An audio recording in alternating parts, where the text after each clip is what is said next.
मराठीत आधी बोलू दे ना, मराठीत आधी बोलते पहिल्यांदा. मराठी हिंदी इंग्लिश तसं दोन्ही हे करू शकतो.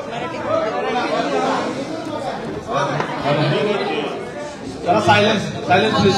बरं बाबा थांब ना, टेन्शन येतं. प्रश्न कोणतरी एकानेच विचारा, मी माईक देतो.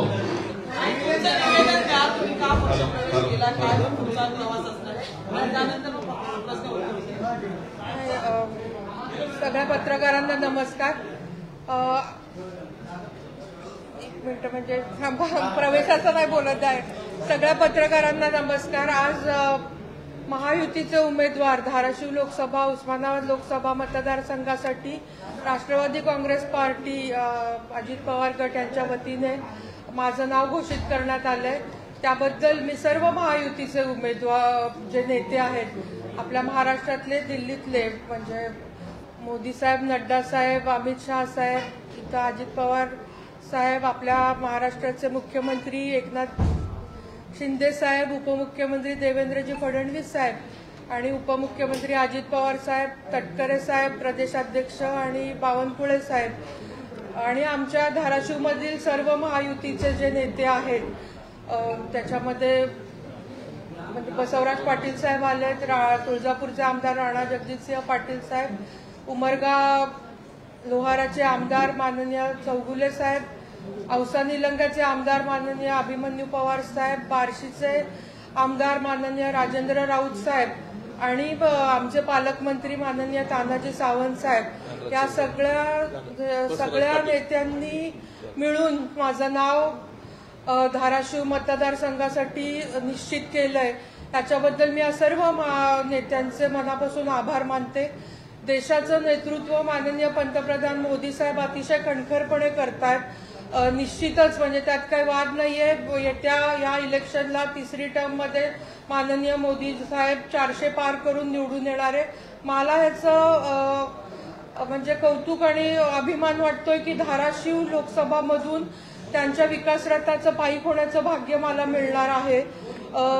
जो काही विकास म्हणजे भारताला तिसऱ्या अर्थव्यवस्था जगामध्ये आणण्यासाठी येत्या 3 वर्षामध्ये मोदी साहेब करणारे आणि पहिल्या 2 टर्म मध्ये झालं नाही एवढं क्रांतिकारी निर्णय या येत्या टर्म मध्ये होणार आहेत आणि त्या निर्णयांबरोबर धाराशिव जेव्हा देश जगाच्या तिसऱ्या अर्थव्यवस्थेला येईल तेव्हा धाराशिव मागे न राहता त्याचा विकास करण्यासाठी मी कुठंतरी एक इन्स्ट्रुमेंट होणार आहे याचा मला अभिमान, कौतुक वाटतं आणि ती संधी मला महायुतीच्या सगळ्या नेत्यांनी दिली त्याच्याबद्दल मला खूप मनापासून त्यांचे आभार मानायचे. दुसरी गोष्ट, महाराष्ट्राची कुलस्वामिनी आई तुळजाभवानी इथे स्त्री शक्तीपीठ, इथे एका स्त्रीला 33% आरक्षण नसताना उमेदवारी राष्ट्रवादी काँग्रेस पार्टीने दिले याच्याबद्दल मी त्यांचा आभार मानते. मला वाटतं कुठेतरी महायुतीने एक संदेश महाराष्ट्राला दिलेला आहे की महिलांचा सन्मान आरक्षण नसताना पण इथं होतोय आणि निश्चितच महाराष्ट्राच्या या कुलस्वामिनी आई तुळजाभवानीच्या शक्तीपीठामध्ये मी 101% निवडून येणार आहे.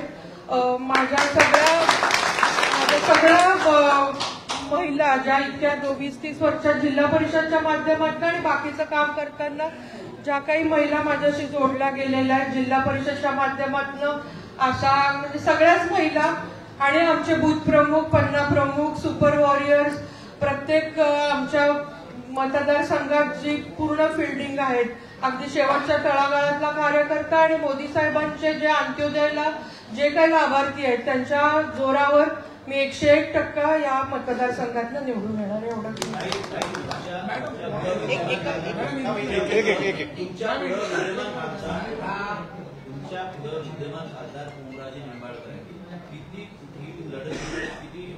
मी पुढे माझ्या कोणी कशाला बघू. मला मोदी साहेबांचं मी निवडून यायला निवडणूक लढवतीये, मी कोणाला हरवण्यासाठी निवडत नाही.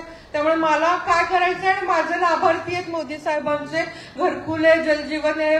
मला दुसरं कोणी कशाला बघू. मी निवडून येतेय, माझं काम आहे आणि मी काय करणार आहे, मी काय विकास करणार आहे पुढच्या 5 वर्षामध्ये धाराशिवचा आणि मोदी साहेबांच्या माध्यमातून. कारण 101% मोदी साहेब निवडून येतात.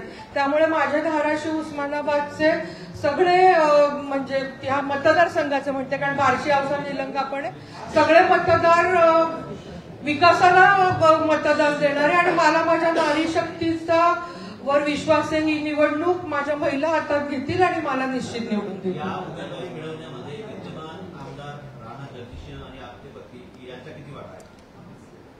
आज तुम्ही बघितलंच, हे एकट्या जर राणादादांनी माझं दिलं असतं तर आज एवढे जण तटकरे साहेब स्वतः म्हणाले माझं नाव शेवटी आलं. आपणच म्हटलात सूत्राचं, माझं नाव शेवटी आलेलं आहे.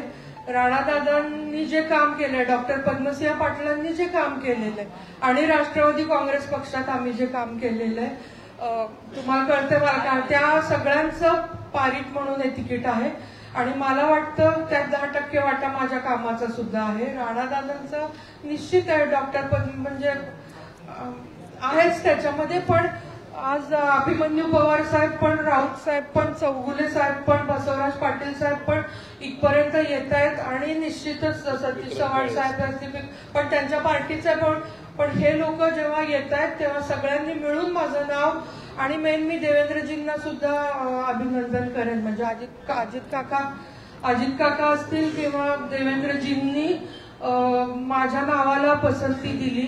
भाजप शिस्तप्रिय पक्ष असताना सुद्धा माझ्यासाठी महायुतीची उमेदवार म्हणून जे घोषित करण्यात आले, मला वाटतं हे एका माणसाचं काम नाहीये. म्हणूनच मी पहिल्यांदा म्हटलं आणि हे वरतून दिल्लीहून पण आलेले, त्यामुळे मी पहिल्यांदा जी म्हटलं की सगळ्यांचे आभार. त्या हिंदी थोड़ा कच्चा है. आपने कहा कि नारी शक्ति का सम्मान किया गया है और मोदी जी टर्म पूरी करेंगे.